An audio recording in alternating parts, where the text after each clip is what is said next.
Nearing the end of the voting day, some stations in KZN will, of course, stay open even after 9 o'clock. Let's get a full picture now from our reporter, Aldrin Sampear. He is here at the Results Operations Center and has been working the floor, speaking to the officials in charge, as well, of course, as the party political agents that are there monitoring the situation, but also getting a great deal of feedback from their colleagues posted all over the country. Aldrin Sampear, what are you hearing on the floor? Let's start with the party agents. What are they telling you? Any new concerns? Well, the biggest concern has been the low voter turnout. And remember that this was an issue that was raised early on as well while we were speaking to the IFP as well as the ANC, that people are not coming out to vote. Although the IFP has said that one of the reasons that people are not coming out to vote is, one, of course, the weather, but also, quite importantly, that people are using the resistance to voting as a form of protest. I'm now joined by the AIC's Margaret Arnolds to speak more about this level of panic that some political parties have been experiencing. Margaret, from the AIC side, do you guys have any concerns with regards to this low voter turnout? I think, as the IFP has said, the AIC is also saying that we think people are in protest because of services not delivered to them. And this is saying to us as political parties, if you don't deliver, we won't give you a mandate.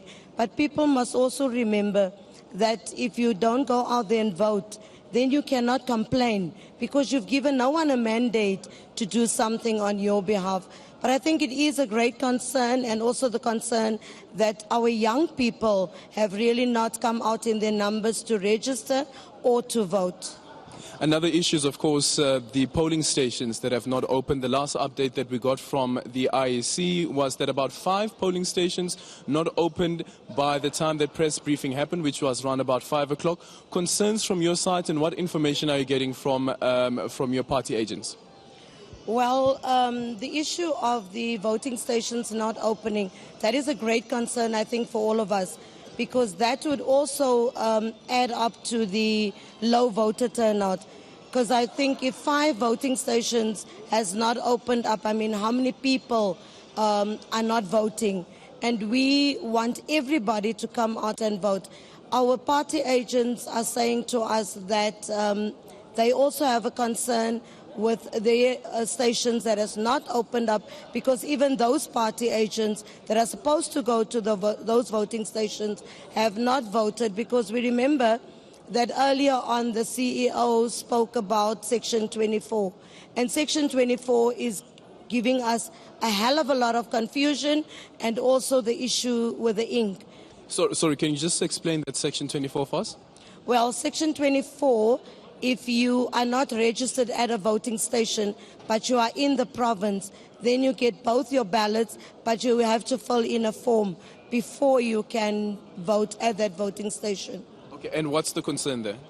The concern is that it's causing blockage at those voting stations.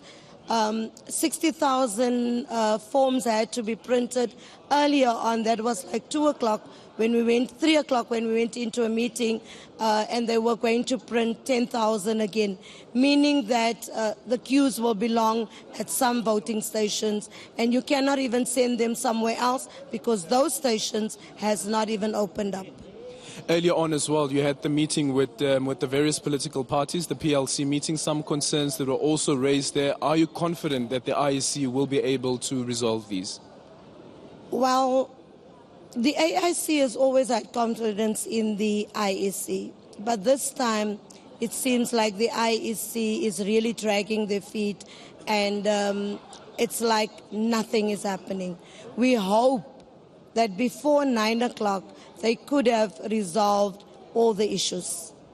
Okay, then thank you so much, Margaret Arnolds there from the AIC, just highlighting some of the concerns they've had as various political parties. And of course, this issue around the polling stations that did not open on time. And the last update, as we've indicated, was that at around 5 o'clock, 5 polling stations had not opened, 2 in the Eastern Cape and 3 in KwaZulu-Natal, where protest action had been taking place.